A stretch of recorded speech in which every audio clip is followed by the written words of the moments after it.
All right, welcome everyone.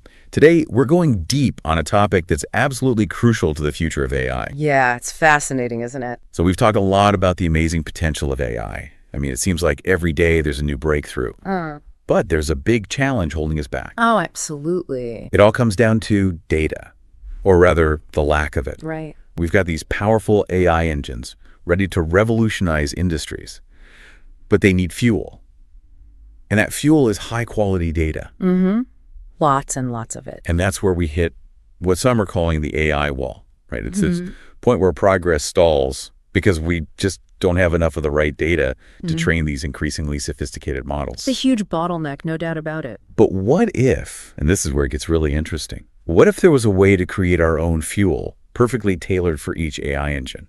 Now you're talking. And that's where synthetic data comes in? Synthetic data. Okay, so for our listeners who are maybe hearing this for the first time, break it down for us. What exactly are we talking about here? Well, instead of relying solely on data from the real world, we're basically talking about generating artificial information. Artificial information that mimics the real thing, right? Exactly. And that gives us a virtually unlimited supply of data to work with. It's like we're creating this custom blended fuel for our AI. Perfect analogy. But how does this actually work in practice?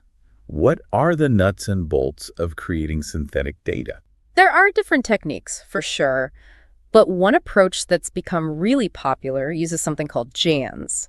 Yeah. Generative adversarial networks. Yeah. They're basically these two neural networks that kind of work together. Like a team. Exactly, yeah. One generates the synthetic data and the other one acts as a critic. It's evaluating how realistic the data is. So it's a constant back and forth. Exactly. This process goes on until that synthetic data is virtually indistinguishable from real data. Wow. So we're literally creating data in a lab, tailored to our exact needs. That's the beauty of it. Now, I'm sure some of our listeners are thinking, oh, cool, more data. But why is this such a game changer? It can't just be about quantity, right? You're right. It's much more than that. There are several key advantages that make synthetic data truly transformative. Let's start with the most obvious one. It tackles that data scarcity problem head on. Makes sense. Imagine you're training a self-driving car AI. With synthetic data, you can expose that AI to millions of different scenarios. Oh, I see where you're going with this. Snowstorms, nighttime driving, you name it. Even encountering unexpected obstacles, all without putting a single real car on the road. That's amazing. It's like a virtual training ground for our AI, right? Yeah. Where it can learn and adapt from countless scenarios without any real-world risks. Right. We can generate data for situations that are just too rare or even too dangerous to collect out in the real world. Yeah, and I'm thinking about fields like healthcare, where using real patient data can be, well, very tricky. Exactly. And that's another huge advantage of synthetic data. Privacy. Right? It doesn't contain any real personal information, does it? Which opens up a whole world of possibilities in fields like healthcare. You could develop AI-powered tools for diagnosis and treatment without compromising anyone's privacy. That's a big deal. We can push the boundaries of AI innovation while still respecting people's privacy. It really changes how we approach data, doesn't it? Big time. Big Feels time. like we're having our cake and eating it too. But there's got to be more. Oh, there's more. All right. Think about the potential for reducing bias. Bias. Oh. Well, real-world data is often messy, right? Yeah, it can be. Full of biases and inconsistencies that we don't even realize are there. But with synthetic data, you can actually design data sets that are more balanced and representative. Oh, I see. So we can correct for the biases that exist in the real world. Exactly. And that has huge implications for building AI systems that are fairer and more ethical. It's not just about the quantity of data then, it's also about the quality and fairness. It really sounds like synthetic data is a critical solution, especially as we move towards an increasingly AI-driven world. Absolutely. And this isn't just some futuristic fantasy.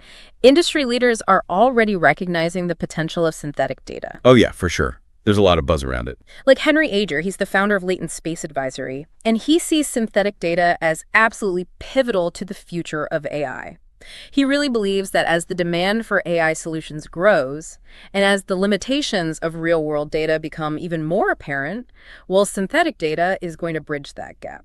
It's almost like unlocking the true potential of AI, right? Yeah, exactly. And this has implications across so many industries: healthcare, finance, even entertainment. It's really incredible to think about the possibilities. Oh, it's mind-blowing, isn't it? Imagine more personalized experiences, breakthroughs in scientific research, even new forms of creative expression. It really is exciting. Synthetic data is definitely something to watch closely. It might just be the key to breaking through that AI wall and ushering in a whole new era of innovation. So as we wrap up today's deep dive, it seems like there's a lot to be optimistic about. Oh, absolutely. But I wonder if synthetic data gives us the power to overcome real-world limitations, could it also raise new ethical questions? That's a good point.